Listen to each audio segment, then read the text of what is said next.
L'Évangile de Dieu, l'Évangile de Jésus-Christ, l'Évangile de la grâce de Dieu. C'est tous des noms qu'on peut donner à l'Évangile. Frères et sœurs, nous avons besoin d'entendre l'Évangile, chacun de nous, enfants de Dieu, et ce monde qui va de plus en plus mal a besoin d'entendre l'Évangile. Vous êtes d'accord avec moi? Et souvent, je vous dis, je vous ai dit récemment, parce que ça va tellement mal dans ce monde depuis 3 ans, depuis le début de la COVID, ça va très, très mal dans notre monde. Et le monde continue d'aller très, très, très mal. On dirait qu'on a quelqu'un appuyé sur une manette quelque part, puis ça va mal, ça va mal.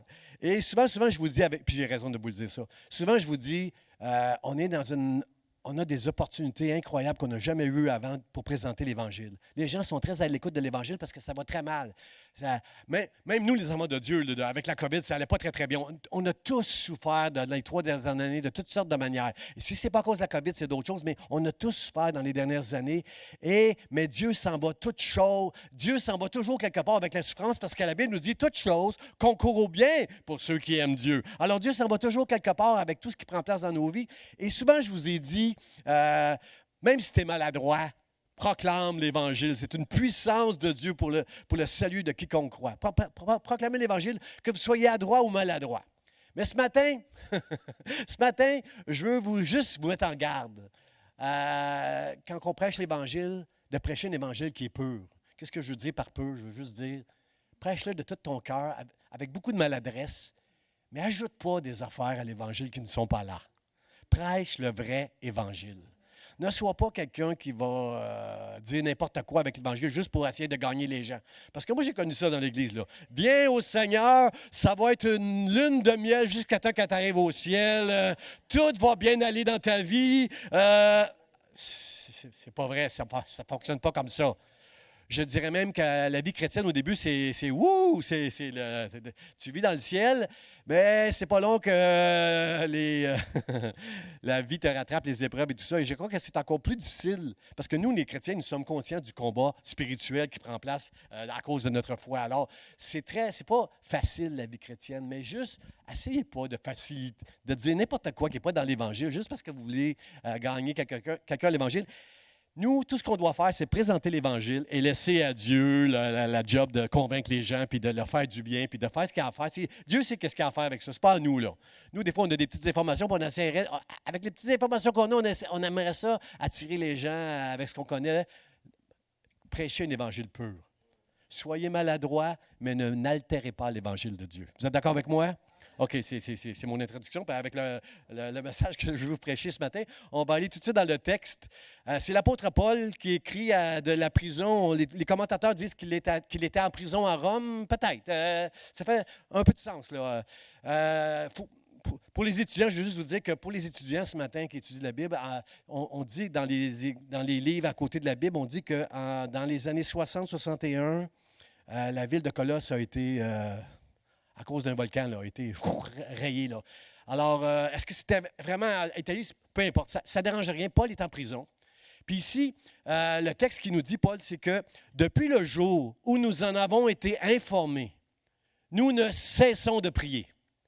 Nous ne cessons de prier Dieu pour vous et de demander que vous soyez remplis de la connaissance de sa volonté en toute sagesse et intelligence spirituelle. Quelqu'un dit Amen. Ce matin, Dieu, nous voulons être remplis de la connaissance de ta volonté en toute sagesse et intelligence spirituelle. Pas la sagesse du monde, pas l'intelligence du monde, mais la sagesse spirituelle qui vient du ciel, qui vient d'en haut. Alors, Seigneur, aide-nous ce matin. Pour vous expliquer un peu le contexte de ce passage-là, c'est que Paul est en prison. Et il y a du temps. Il y a du temps pour prier, il y a du temps pour écrire des lettres, il y a du temps. C'est un apôtre. Alors lui, il est en charge de beaucoup d'églises et il est comment je pourrais dire, après Jésus, là, c'est lui il est un apôtre. Alors il y a beaucoup d'églises à qui il entretient les pasteurs, il encourage les pasteurs. Et Épaphras quitte l'église de Colosse parce que si vous lisez l'Épître de Colossiens, on comprend que c'est Épaphras qui est le pasteur de Colosse. Alors il s'en va parler avec Paul en prison. Il laisse Archippe, A-R-C-H-I-P-P-E, Archippe. Il le laisse comme ancien pour prendre soin de l'Église. Et lui, il s'en va voir Paul. Il s'en va l'informer des problèmes qu'il y a dans l'Église. Et les problèmes, c'est que l'Évangile, déjà, on commence là, avec l'Évangile. Déjà, l'Évangile était altéré par toutes sortes de pensées. Il y avait des judaïsants, des juifs, quelques juifs. Tous les noms qui sont mentionnés dans le cas là, ce n'est pas des noms de juifs, là, c'est des Grecs ou des gens, les commentateurs disent des païens, là, c'est un mot que j'aime pas, mais ils disent des païens, des gens qui ne connaissent pas Dieu, qui ne connaissaient pas Dieu. Et l'Église il n'y a pas beaucoup de juifs, mais assez de juifs pour que des judaïsants, c'est-à-dire des juifs viennent à l'Église, puis Paul, il y a des juifs qui viennent à l'Église, puis ils parlent qu'il faut être circoncis si on veut plaire à Dieu. Ils disent qu'il y a des choses qu'on ne doit pas manger, j'imagine que c'est le porc, là. Il y a des choses qu'on ne doit pas manger, puis il y a des choses qu'on ne doit pas boire, puis on doit fêter certaines choses. Il y a certaines fêtes qu'on devrait fêter. Ils font des choses comme ça. Frères et sœurs, là, Paul prêche l'Évangile de la grâce. Est-ce que vous voulez être sous la grâce ou vous voulez être sous la loi? Choisissez c'est qui va gérer votre vie, parce que si vous êtes sous la loi, vous n'avez pas vous n'avez pas beaucoup de latitude, là. Vous ne pouvez pas commettre un seul péché parce que vous avez péché contre toute la loi si vous faites un seul péché. Alors moi, je veux marcher sous la grâce, je veux marcher dans la liberté et par la grâce de Dieu, obéir à tout ce que Dieu demande et attend de moi. Mais je ne veux pas obéir à des lois. Et là, dans cette église-là, on est en train de revenir. Il y avait aussi du gnosticisme. Le gnosticisme, c'était une philosophie gréco-romaine. C'est-à-dire qu'on enseignait aux gens qu'avec la connaissance, c'est pour ça que Paul utilise le mot connaissance ici, que vous ayez rempli la connaissance de sa volonté avec sagesse et intelligence intellectuelle, spirituelle, parce que les gnostiques, eux autres, c'est des degrés. Plus tu as de connaissances, plus que tu montes et plus que tu t'approches de ce Dieu. Et chez les gnostiques, il y a beaucoup d'ascétisme aussi. On veut, le corps, c'est pas bon, c'est pas bon. Le corps nous empêche de nous approcher du divin. Alors, Dieu est très, très loin. Nous, on est très, très loin de lui avec notre corps. Alors, il y a beaucoup d'ascétisme. On se prive de beaucoup de choses pour que s'approcher puis s'élever devant Dieu. Mais ça, quand on fait des choses comme ça, là, on donne la gloire à l'homme, on ne donne pas la gloire à Dieu. Il n'y a aucune gloire, il n'y a rien que vous faites qui n'est pas une grâce de Dieu. Quand tu es généreux, puis je vais le dire ce matin, tantôt, l'AGA que nous allons voir, l'Assemblée générale annuelle, je vais le dire comment l'Église ici, elle est généreuse. Mais mon frère, ma soeur, tu n'es pas généreux parce que ça vient de toi, mais c'est Dieu qui a mis en toi ce talent, ce don, cette grâce d'être généreux, d'être fidèle, d'être bon, de chercher à faire les bonnes choses. C'est Dieu qui met ces choses-là en toi. Alors, ne t'attribue pas la gloire comme les gnostiques voulaient faire. Alors, il y avait tout ça. Il y avait les rudiments du monde. Épaphras s'est découragé, il vient voir Paul. Et Paul nous dit dans le texte ici, il ne dit pas qu'il va prier. Hein? Moi, tu me dirais hey, un frère, une sœur, là, il a des idées bizarres. Là. Il a lu sur Internet quelque chose, là, puis il croit là-dedans, là, lui. Puis vous me direz ça, puis je dis hey, je vais prier pour lui, je vais prier pour lui. Paul ne fait pas ça. Paul ne fait pas ça. Paul, il dit, nous ne cessons de prier Dieu pour vous et de demander que vous soyez remplis. Paul il est en prison, puis il n'arrête pas. Il ne dit pas qu'il va prier. Il dit, Épaphras, merci de m'avoir dit ça, de m'avoir informé. Mon cœur est tout en envers. Et là, il écrit à l'église de Colosse. Puis il leur dit à chacun, il écrit à l'église Vie d'Espoir aujourd'hui. Puis il dit à chacun de nous, je ne cesse de prier pour vous. Parce que vous êtes confrontés avec Internet. Vous avez toutes sortes de livres bizarres qui tombent entre vos mains. S'il vous plaît, je prie, je n'arrête pas de prier pour vous pour que vous soyez remplis de la connaissance de sa volonté en toute sagesse et intelligence spirituelle. J'arrêterai pas de prier parce que c'est trop grave qu'est-ce qui prend place dans l'Église en ce moment. Alors, moi, je suis d'accord avec l'apôtre Paul, frère et sœurs, que dans notre génération, on doit faire attention pour ne pas prêcher un évangile altéré, un évangile qui va juste attirer les gens, mais un évangile qui dit la vérité, frères et sœurs. La vérité, c'est qu'on est tous des pécheurs, puis on est tous des rebelles, puis on doit apprendre à chercher, à être rempli de la connaissance de la volonté de Dieu. Vous êtes d'accord avec ça? Amen. On a besoin, frères et sœurs, on a besoin parce qu'on est des rebelles. Vous êtes quelqu'un, même si vous êtes des chrétiens, là, c'est pas vrai que vous obéissez tout le temps parfaitement à Dieu. Hein? J'ai eu juste une personne honnête là, qui a répondu à ça. C'est pas vrai qu'on répond tout le temps à Dieu. Parce qu'on est, en l'intérieur de nous, il y a quelqu'un qui dit, moi, je veux faire ce que je veux, quand je veux, puis comme je veux. On est comme ça, on est des rebelles. Frères et sœurs, la vie chrétienne, c'est pas vrai que c'est juste l'Évangile est là pour nous rendre meilleurs. C'est pas vrai. Frères et sœurs, si tu essaies juste d'être meilleur dans ta vie, tu es juste en train d'essayer de guérir quelques petits symptômes. Parce que le vrai mal, c'est que tu es un rebelle. Reconnais-le devant Dieu ce matin, tu es un rebelle. Et ce que Dieu a besoin d'entendre ce matin de chacun de nous, c'est qu'on doit. C'est pas de dire Dieu, aide-moi avec l'Évangile pour être une meilleure personne. Le vrai mal, si tu veux le briser, c'est Dieu, je veux rendre les armes ce matin. On a tous un arme dans la main, on a tous une épée, c'est quoi ça? Un arc avec des flèches ou une lance ou un fusil. On a toute une arme dans les mains parce qu'on croit que dans cette vie, il faut se battre si on va avoir la chose qu'on veut. Mais Dieu, ce qu'il veut, c'est qu'on puisse juste rendre les armes, être rempli de la connaissance de sa volonté, marcher dans ses voies avec la sagesse et toute l'intelligence. Et vous êtes avec moi, dites Amen et on va juste commencer à prêcher. Alors, c'est ça. Paul dit, c'est Christ seul. Paul va mettre l'emphase sur Jésus tout au long de l'Épître aux Colossiens. C'est en Christ seulement. Ce n'est pas ton intelligence, ce n'est pas ta sagesse, ce n'est pas la connaissance. C'est Dieu, c'est Dieu, c'est Dieu seulement. Et toi, tu dois t'efforcer d'être rempli de la connaissance de sa volonté afin d'être conduit par Dieu. Ça fait du sens pour vous? Mon premier point, c'est ça. C'est la voie de l'Évangile. Le chemin de l'Évangile, c'est... Paul il dit, je demande que vous soyez remplis de la connaissance de sa volonté. J'arrête pas de prier et de demander que vous soyez remplis de la connaissance de sa volonté. Frères et sœurs, est-ce que ce n'est pas la vie de Jésus, ça? Je ne suis pas venu faire ma volonté, mais je suis venu faire la volonté de celui qui m'a envoyé. Hein? À Gethsémani, Seigneur, s'il y a un autre chemin, Seigneur, je vois la croix, là, puis là, c'est trop, là.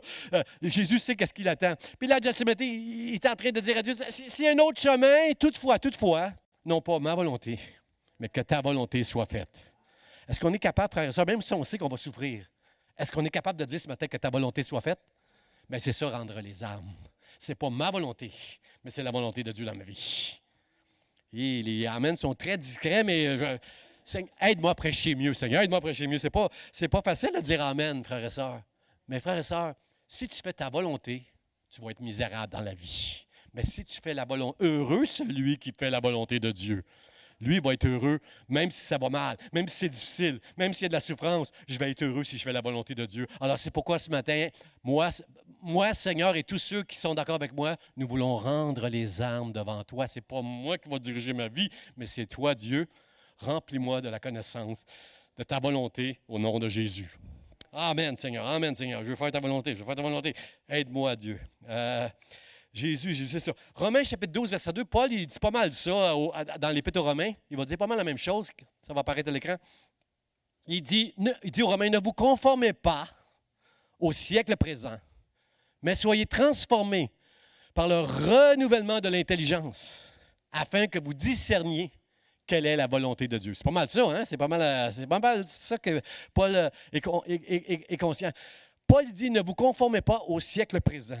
Il y a 2000 ans dans le siècle que Paul vivait et 2000 ans plus tard dans le siècle que nous vivons, frères et sœurs, combien savent que le prince de ce monde est très intelligent et très rusé et qu'il a toutes sortes de pièges pour nous amener loin du vrai évangile et loin de la volonté de se soumettre à lui. Combien sont avec moi pour dire, Seigneur, je veux rendre les armes et je veux être rempli de la connaissance de ta volonté parce que je veux être heureux dans ma vie. Je ne veux pas occuper l'emploi que moi je veux. Je veux occuper l'emploi que toi tu veux pour moi, Seigneur, pour que je puisse briller dans ce monde. Je ne veux pas marier le gars ou la femme que je veux. Je veux marier le gars ou la femme que toi tu veux pour moi, Seigneur, parce que toi tu connais les choses de l'avenir, Seigneur. Je veux me soumettre à toi pour tout ce qui va prendre place pour un achat important dans ma vie, Seigneur. Même si j'ai l'argent ou si je dois m'endetter, Seigneur, c'est vers toi que je veux aller avant de faire cet achat-là. Je veux rendre les armes devant toi, Dieu. Je veux que ce soit toi qui gères ma vie afin que je sois heureux et béni. Qui veut être béni ici ce matin? Alors, arrête de dire « je veux faire ma volonté ». Dis « je veux faire la volonté de Dieu ». Ne vous conformez pas au siècle présent, soyez transformés par le renouvellement de votre intelligence, frères et sœurs, pour discerner la volonté de Dieu. Et que j'aime Paul, c'est vraiment ça. Certainement, Paul voulait appuyer Jérémie. Jérémie, vous allez voir, ça va apparaître. Jérémie dit un peu ça, dans l'Ancien Testament, Paul l'a certainement lu, quand Jérémie dit « je le sais, ô Éternel ». La voix de l'homme n'est pas en son pouvoir. Ce n'est pas à l'homme, quand il marche, à diriger ses pas. C'est trop silencieux, Je vous donne une chance, Ce n'est pas à l'homme, quand il marche, à diriger ses pas, c'est à Dieu. C'est à Dieu de diriger nos pas.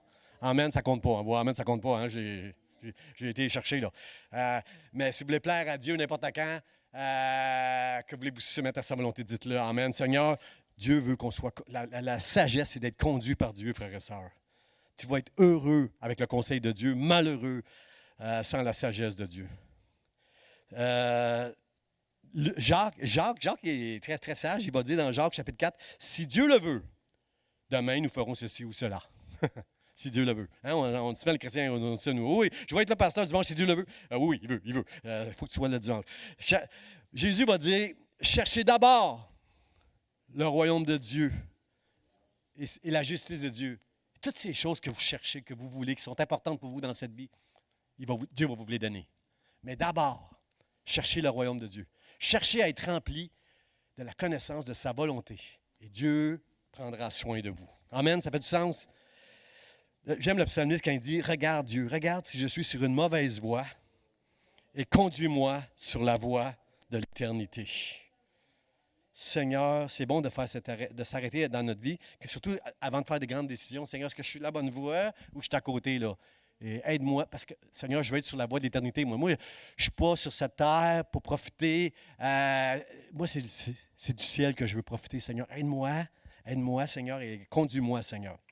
Comment, frères et sœurs, comment on peut entendre Dieu, sinon au travers de la parole de Dieu, de l'Évangile? Comment on peut entendre Dieu, sinon au travers? C'est sa parole, frères et sœurs. La parole de Dieu, elle est inspirée de Dieu et utile pour nous convaincre, nous instruire, nous corriger, nous exhorter. On n'aime pas ça, hein? Je veux vous exhorter ce matin. La parole de Dieu elle est là pour nous corriger, nous instruire, nous exhorter, afin qu'on marche qu'on discerne c'est quoi la volonté de Dieu et qu'on marche avec Dieu. Seigneur, aide-nous à marcher avec toi, mon Dieu.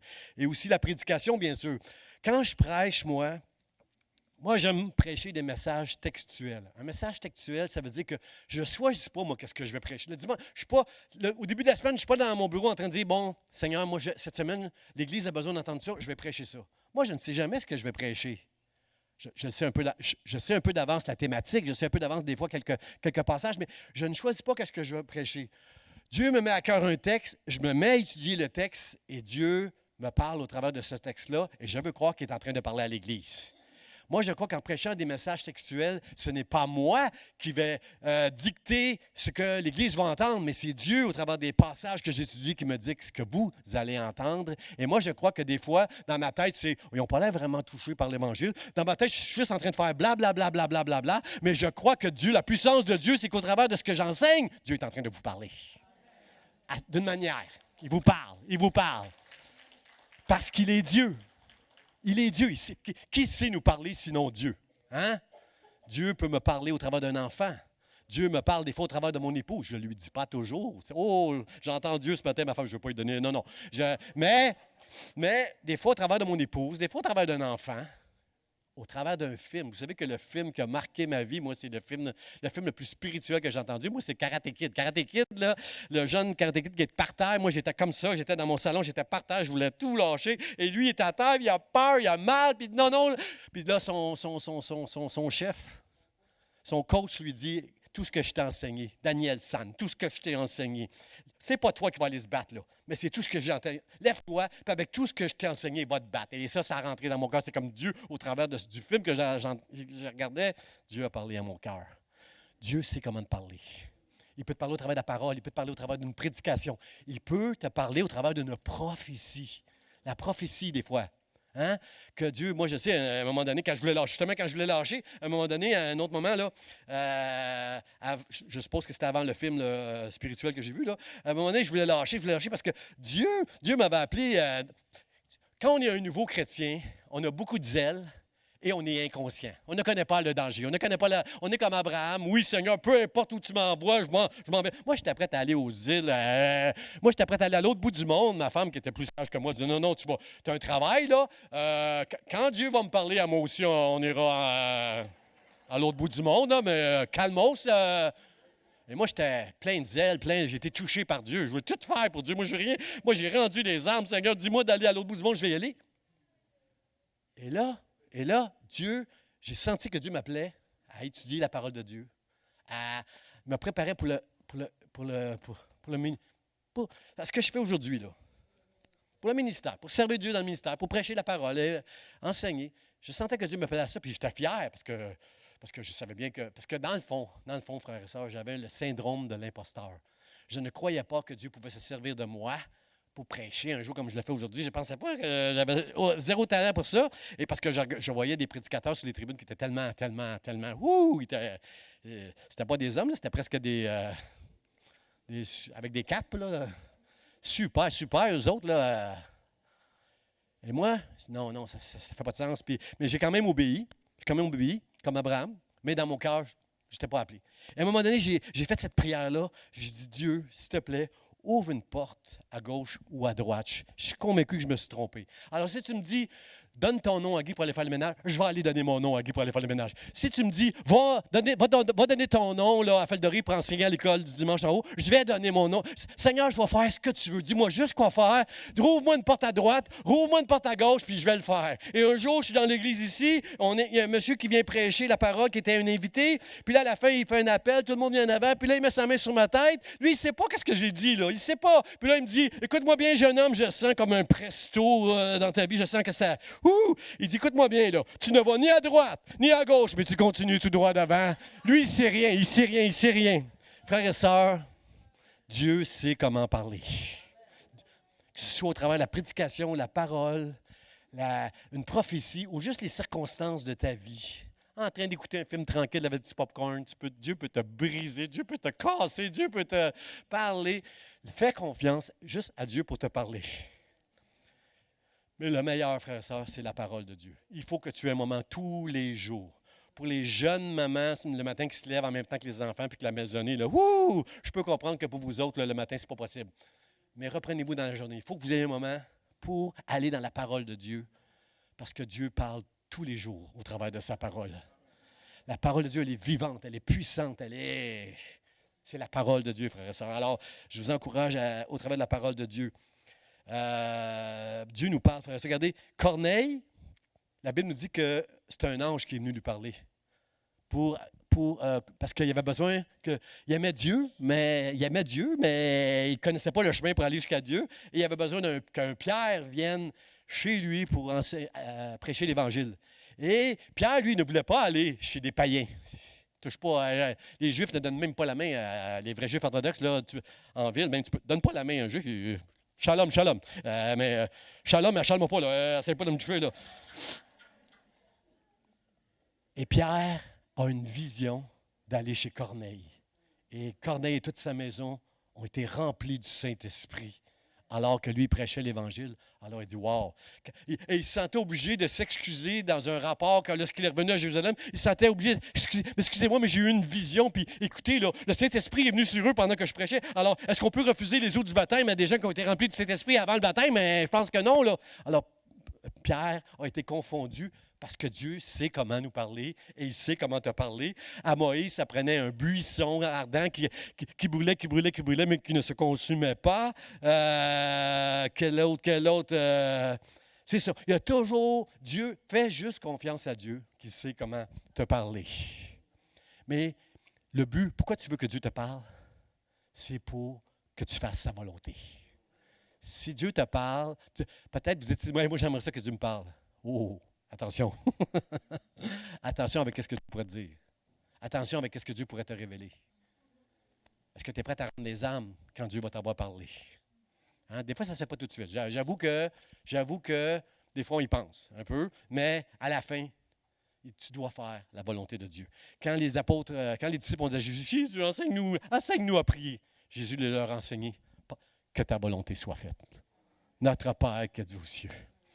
Que ta volonté soit faite. Combien veulent dire ce matin, Seigneur, que ta volonté soit faite? Est-ce que je peux l'entendre de votre bouche ce matin? Que ta volonté soit faite, Seigneur, dans ma vie. J'ai besoin de toi, Seigneur. J'ai besoin de toi. Amen. Mon deuxième point, frère et sœur, c'est que Paul veut qu'on soit conduit à faire la volonté de Dieu. Il veut qu'on soit conduit, mais aussi avec la sagesse et l'intelligence spirituelle. La sagesse, on a besoin, frères et sœurs, de la sagesse de l'Évangile dans nos vies. La sagesse humaine, là, c'est l'expérience, la science, le bon sens. Mais il y a une sagesse qui vient d'en haut. C'est une sagesse qui est divine, c'est la sagesse de Dieu. C'est une sagesse qui nous est communiquée par le Saint-Esprit. Lorsque je lis les Écritures, lorsque ma femme me parle, lorsque le pasteur prêche, comprenez-vous, quand Dieu veut nous parler, il utilise le Saint-Esprit pour nous révéler quelque chose à nous personnellement. Chacun de nous. On n'entend pas tous le même message de la même façon, chacun de nous aujourd'hui. Moi, je l'ai reçu d'une manière, et vous le recevez d'une manière, parce que le Saint-Esprit vous connaît et vous parle d'une manière à vous personnelle et précieuse. Et c'est comme ça que ça fonctionne, frère et sœur. Mais ce n'est pas une sagesse humaine, mais c'est une sagesse qui est divine. Jacques, dans le chapitre 3, il dit, la sagesse d'en haut, elle est pure, elle est pacifique, elle est pleine de miséricorde, elle est remplie de Dieu. Elle est remplie de Dieu. Jésus était un homme c'était un homme, mais qui était sage, rempli de la sagesse. Jésus, c'est la sagesse incarnée. C'est la sagesse personnifiée. Tout ce qui est sage dans la Bible, c'est Jésus. C'est Jésus. Quand Jésus s'est incarné homme, il était la sagesse de ce monde, frères et sœurs. Jésus est rempli de cette sagesse-là. Quelqu'un lui a dit, il est l'image du Dieu invisible, la Bible nous dit. Un jour, quelqu'un, je pense que c'est Philippe qui a dit, montre-nous le Père. Jésus, montre-nous le Père. Il dit, Philippe, tu m'as vu? Tu as vu le Père? Parce que moi, je suis un homme, mais je suis l'image du Dieu invisible. Et ce qui sort de ma bouche, c'est la sagesse de Dieu. Dieu a mis en moi, par son esprit, la sagesse de Dieu. Alors, tu as vu le Père quand tu m'as vu, tu as vu son amour, tu as vu sa miséricorde, tu as tout vu ce qui est bon dans le Père au travers de moi. Alors, la sagesse de Dieu, frères et sœurs, c'est de discerner la volonté de Dieu. Regardez ce qui va apparaître à l'écran. Au Proverbe 8, 12, ça dit, « Moi, la sagesse, j'ai pour demeure, ma maison, moi, la sagesse, c'est le discernement. » Frère et sœur, ce matin, tu dois apprendre à discerner. Mais pas avec la sagesse humaine, mais avec la sagesse qui vient d'en haut, la sagesse qui est pure, pacifique, modérée. C'est la sagesse qui vient de Dieu, c'est cette sagesse-là que tu as besoin. J'aime beaucoup, moi, le premier sermon que j'ai prêché il y a 36 ans. 2 ans après ma conversion, j'ai prêché mon premier message dans l'Église. C'était sur Ruth la Moabite. Moi, je suis en amour avec Ruth. J'aime ma femme de tout mon cœur. Après ça, Ruth la Moabite, me suis attaché à cette femme-là en étudiant ce livre-là, Ruth la Moabite, parce que, vous savez, Ruth la Moabite, là, c'était pas logique qu'elle s'en aille en Israël, qu'elle suive Naomi. Quand ces 2 belles filles qui avaient perdu leur mari ont voulu suivre Naomi en Israël, non, les filles, restez dans votre famille, restez dans votre culture, restez ici. Les Moabites, vous n'avez aucune chance en Israël d'être bénis. Les Moabites ne peuvent même pas rentrer dans le temple de Dieu parce qu'ils ont une malédiction sur eux autres. Vous ne trouverez pas un Juif qui va vous marier, vous n'aurez pas de descendance, restez ici, vous ne serez pas bénis, puis moi je suis pauvre. Là. Restez ici. Alors, une de ces belles filles est restée. Mais Ruth, elle a rendu les armes devant Dieu. Elle a dit, où tu iras, j'irai. Ce que toi, tu vas manger, je vais le manger. Parce que toi, là où tu vas, je sais que Dieu est avec toi et Dieu sera avec moi. Alors moi, je veux te suivre, Elle a payé le prix. Frère et sœur, elle a payé le prix et elle n'a pas souffert beaucoup, je trouve, Ruth. Hein? Elle a marié Boaz, un homme riche qui a pris soin d'elle et il lui a donné un enfant qui est dans la lignée de Jésus-Christ. Alors, wow, Seigneur, merci. Seigneur, merci Dieu je veux avoir cet esprit-là de Ruth. Je veux aller où tu es, Seigneur. Et je veux faire ce que tu vas me demander. Amen. Mon 3e point, frère et sœur, c'est je cesse de prier pour vous, pour que vous soyez remplis de la connaissance de la volonté de Dieu en toute sagesse et intelligence. L'intelligence spirituelle, frère et sœur. On parle beaucoup en ces jours d'intelligence artificielle. Frères et sœurs, ça va pourrir nos vies. C'est fini. On ne peut pas arrêter l'intelligence artificielle. C'est là. On va l'entendre de toutes les coutures. L'intelligence artificielle, ça va être votre meilleur ami bientôt parce que l'intelligence artificielle, elle sait tout. Toute l'expérience humaine, tout le bagage avec ses algorithmes, elle sait tout. Alors, quand tu vas avoir besoin de conseils, tu as juste à demander « Siri, dis-moi quoi que je fais avec ça. » Et elle a la connaissance du monde entier et elle va être ton meilleur ami pour te dire quoi faire. Mais ça, c'est une intelligence artificielle. Moi, je ne veux pas d'une intelligence artificielle. Je ne veux pas d'une intelligence humaine. Je veux l'intelligence spirituelle, celle qui vient d'en haut. L'intelligence qui vient de Dieu, c'est celle-là. C'est celle-là que je veux. Parce que je sais qu'avec elle, je vais être correct. Ça va être logique, ce que l'intelligence artificielle va nous suggérer. Ça va être l'ami de tout le monde, l'intelligence artificielle, un jour. Mais on ne pourra pas s'en passer de l'intelligence artificielle un jour. Mais moi, je veux cette intelligence qui vient du ciel, frères et sœurs, qui va me conduire. Qui va me conduire. Job, on va lire le passage. Job, dans le chapitre 32, verset 8, il va dire ceci. Mais en réalité, dans l'homme, c'est l'esprit, le souffle, le souffle du Tout-Puissant qui donne l'intelligence. Vous êtes d'accord avec ça? Parce que les amis de Job, il y a 4 amis, Job, qui sont venus, quand il est arrivé tous ces malheurs à Job, tous ses amis sont venus lui faire des sermons. Parce que quand quelqu'un traverse quelque chose de difficile, on a cette impression, nous les chrétiens, que s'il traverse des choses comme ça, là, si elle traverse des choses comme ça, là, c'est parce qu'elle a des choses dans sa vie. Bien, si ça marchait comme ça, on serait tous éprouvés, on serait tous morts, nous autres. Il n'y a personne, je prêche, bien, moi je serais mort le premier, là, puis vous autres ici, il n'y aurait personne ici, il n'y aurait personne ici, si ça marchait comme ça. Mais il est vrai que parfois, à cause de mauvaises décisions, il y a des conséquences dans nos vies. Et Dieu veut nous parler. Mais nous, les chrétiens, on est très souvent très maladroits quand on veut reprendre les gens avec un petit peu de hauteur, un petit peu d'orgueil. Les 3 amis de Job ont été jugés très sévèrement. Mais les 4 amis de Job, il y en a 3 sur 4 qui ont été jugés. Là. Le dernier, je vous oublie son nom. Lui, non, il a échappé. Probablement que son cœur était peu. Mais les 3 autres sermonnaient Paul avec des sermons très spirituels. Si vous avez lu Job, ils sont très spirituels. Hein? Il dit, franchement, Job, franchement, Job, là, tu sais pas ci, tu sais pas ça. Puis là, il arrive avec des versets bibliques qui sont très, très, très bibliques. Ils sont en apparence très spirituels pour reprendre Job, mais ils ne sont pas intelligents. Ils n'ont pas l'intelligence spirituelle pour saisir quelque chose, parce que Dieu va être fâché à la fin contre ses 3 amis, puis il va leur dire, si Job ne fait pas un sacrifice, si Job ne prie pas pour vous, vous êtes finis, vous êtes morts, vous autres. Ne jouez pas aux super-héros spirituels, frères et sœurs. Assurez-vous d'avoir une intelligence spirituelle si tu vas parler avec quelqu'un. Faut que tu sois, si tu es conduit par l'amour, il y a de la place pour la maladresse. Mais si tu es conduit par un esprit de supériorité, moi, je vais le dire, je vais le exhorter, je vais le sermonner. Si tu es conduit par un esprit comme ça, là, tu n'es pas mieux que les amis de Job. Alors, juste, on a besoin d'une intelligence qui vient du ciel, frères et sœurs, qui vient de Dieu. Puis l'apôtre Paul, il dit, nul n'est intelligent, nul ne cherche Dieu. Si tu ne veux pas être conforme au siècle présent, tu dois être assez intelligent pour chercher Dieu tout le temps. Parce que, frères et sœurs, le prince de ce monde, il s'appelle Satan. Il y a plein de trucs, il y a plein de pièges pour nous éloigner de la vérité. Et si tu ne veux pas te conformer au siècle présent, avec l'intelligence artificielle, avec Internet, avec toutes les choses autour de toi qui veulent t'éloigner de la vérité, et tu dois avoir cette intelligence spirituelle, Dieu, et chercher Dieu. Cherche Dieu de tout ton cœur. Le Proverbe 3 nous dit, heureux l'homme qui possède l'intelligence, qui connaît Dieu et qui craint Dieu et qui laisse la parole le diriger.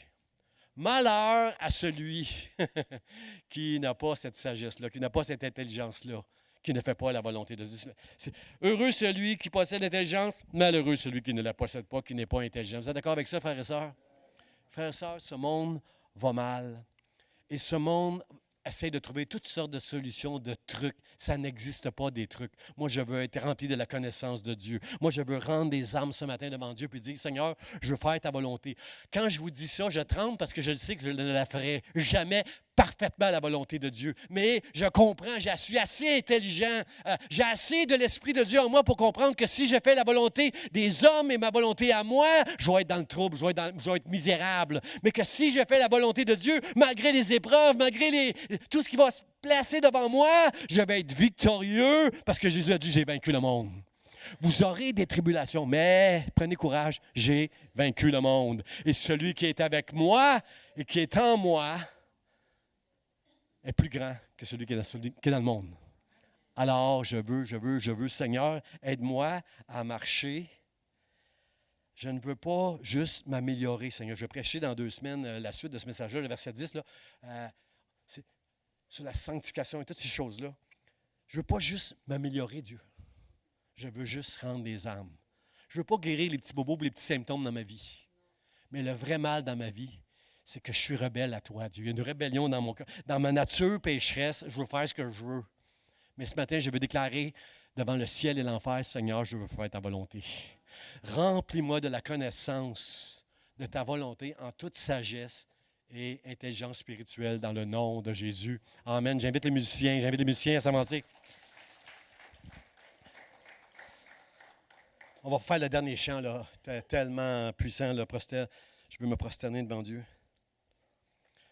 Frères et sœurs, Paul dit, dans le mot de la fin, ça va apparaître. Paul il dit, depuis le jour où nous en avons été informés, nous ne cessons de prier Dieu pour vous. C'est fort, je trouve, ce passage-là. Il ne dit pas, je vais prier. Il dit, nous ne cessons. On n'arrête pas. C'est trop grave qu'est-ce qui prend place dans l'Église. Frères et sœurs, c'est trop grave qu'est-ce qui prend place dans notre monde aujourd'hui. C'est trop sérieux comment les chrétiens aujourd'hui sont devenus des proies à toutes sortes de nouvelles affaires qui prennent place à gauche et à droite. On est devenus des proies, frères et sœurs. Puis on n'est pas appelés à cela, nous. Okay? Ce monde, avec les soucis du monde, avec le stress c'est pas une maladie, mais le stress peut nous rendre malades, par exemple. Ce monde veut nous garder à terre, sur le plancher. Il ne veut pas qu'on recherche la sagesse de Dieu puis l'intelligence. Il ne veut pas qu'on s'élève. Ce monde veut nous garder à terre avec les soucis, les épreuves, le péché, toutes sortes de choses. Le diable veut nous garder par terre, au niveau du sol. Combien sont avec moi que Dieu veut nous élever au-dessus de toutes ces choses-là puis nous amener à un endroit où, avec la sagesse et l'intelligence qui vient d'en haut, nous allons vivre au-dessus de toutes ces choses-là avec ce sentiment que Dieu est avec nous. Puis qu'on va passer au travers de tout ce qui va prendre place au travers de nous. Nous ne nous laisserons pas vaincre parce que Dieu est avec nous. Alors voici la bonne nouvelle, frère. Mon illustration, c'est ceci. Un petit oiseau qui ne sait pas voler encore, qui est dans le nid. Puis sa mère le nourrit. Je ne dirais pas avec quoi. Elle le nourrit, là, c'est super. Il est nourri dans son... Puis à un moment donné, la mère est partie pour aller chercher la nourriture. Puis le petit oisillon, il ne sait pas voler encore. Il ne sait pas même qu'il peut voler encore, lui. Il voit sa mère voler, mais il ne sait pas que lui peut voler. Alors, il tombe du nid. Et vous savez qu'un petit oiseau sans défense, un petit oisillon, tout cute. Moi, j'aime les animaux. Moi, je suis triste. Hier, je me suis battu avec une araignée. C'est moi qui ai gagné. Il y avait une araignée chez moi dans mon... Je priais, puis là, je vois une araignée. Oh non, une araignée. Ah. Fait que là, je vais chercher un Kleenex, 2 Kleenex, un Scatawa. Et je me bats avec l'araignée. Finalement, je l'ai trouvé, je l'ai pris. Et j'ai été la porter dehors. Parce que je ne suis pas capable, moi, d'écraser l'araignée. Je ne suis pas capable de la vie, pour moi. C'est beau pour moi, la vie. Puis même si je n'aime pas les araignées, hors de moi, il n'est pas question que je l'écrase. Et là, c'est moi qui ai gagné avec là. Mais si j'avais voulu l'écraser, frères et sœurs, vous êtes d'accord avec moi? Pas ça, puis c'est fini. Hein? C'est fini. Petite araignée, moi, 100, vous ne le saurez pas, 100 quelques livres, là, et 180 livres, avec une petite araignée qui ne pèse même pas, bon. C'est moi qui l'aurais eu, mais je ne l'ai pas fait. Mais moi, je ne suis pas un prédateur d'araignées. C'est ça l'affaire. Mais le petit oiseau, lui, qui tombe, ça ne sera pas long qu'un prédateur, il va être la proie d'un prédateur parce qu'il est tout petit. Puis ça ferait le bonheur du renard d'avoir ce petit oisillon-là dans son petit... ça ferait son lunch, ça ferait son bonheur. Puis merci, mon Dieu, pour ce petit oisillon qui est tombé du nid. Merci, mon Dieu. Alors, qu'est-ce que fait le petit oisillon quand il voit le renard, le prédateur qui s'en vient vers lui? Il est la proie du renard. Qu'est-ce qu'il fait? S'il pense comme nous, la première chose qu'il va faire, c'est que, il y a un trou là-bas dans l'arbre. Vite, je vais courir.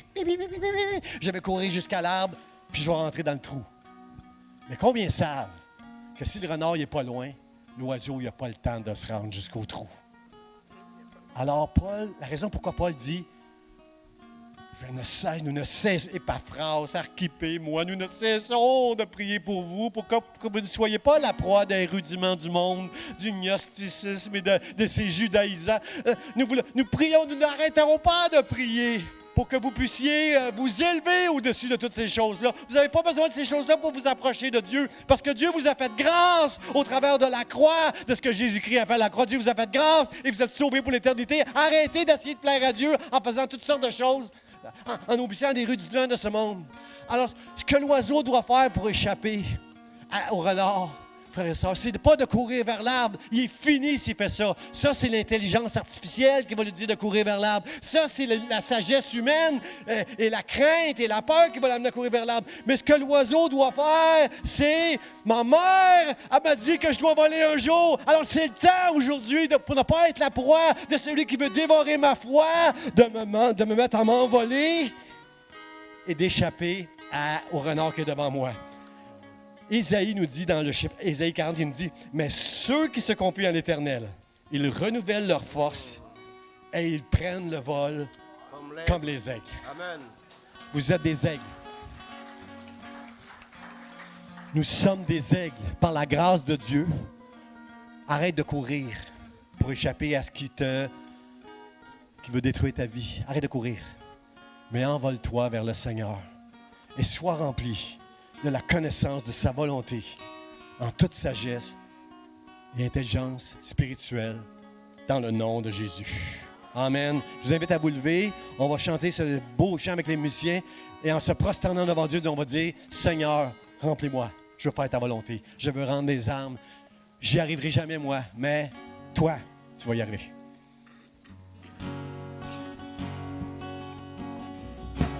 Ta grâce infinie remplit ma vie. Oui, je crois en ta parole. Je t'entendrai. Approche-toi. Saint-Esprit, renouvelle-moi. Je me prosternerai.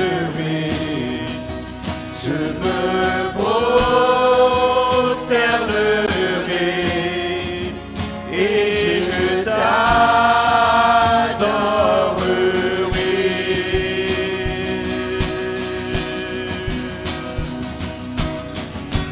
Ta présence à moi est ma lumière, par la force de ta parole. Tu me restaures, tu me rachètes, et ton esprit me libère. Je me prosternerai, je me prosternerai, et je t'adorerai.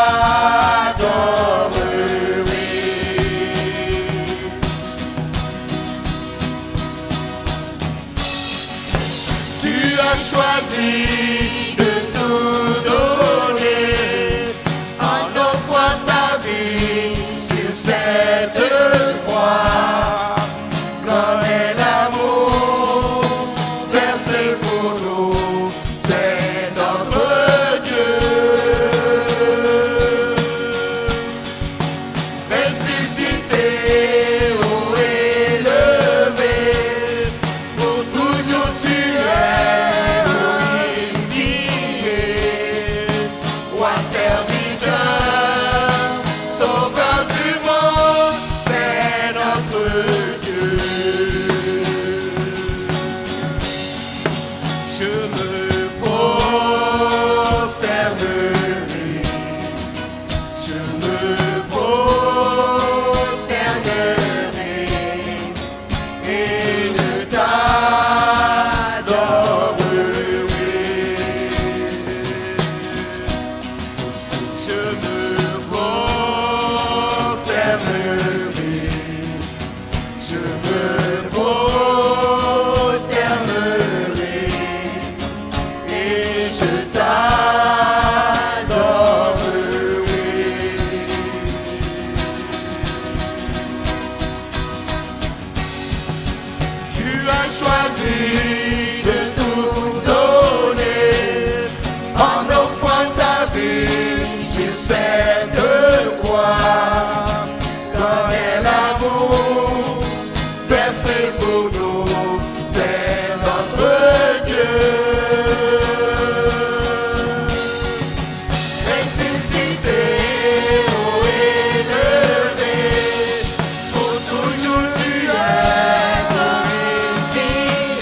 Alléluia.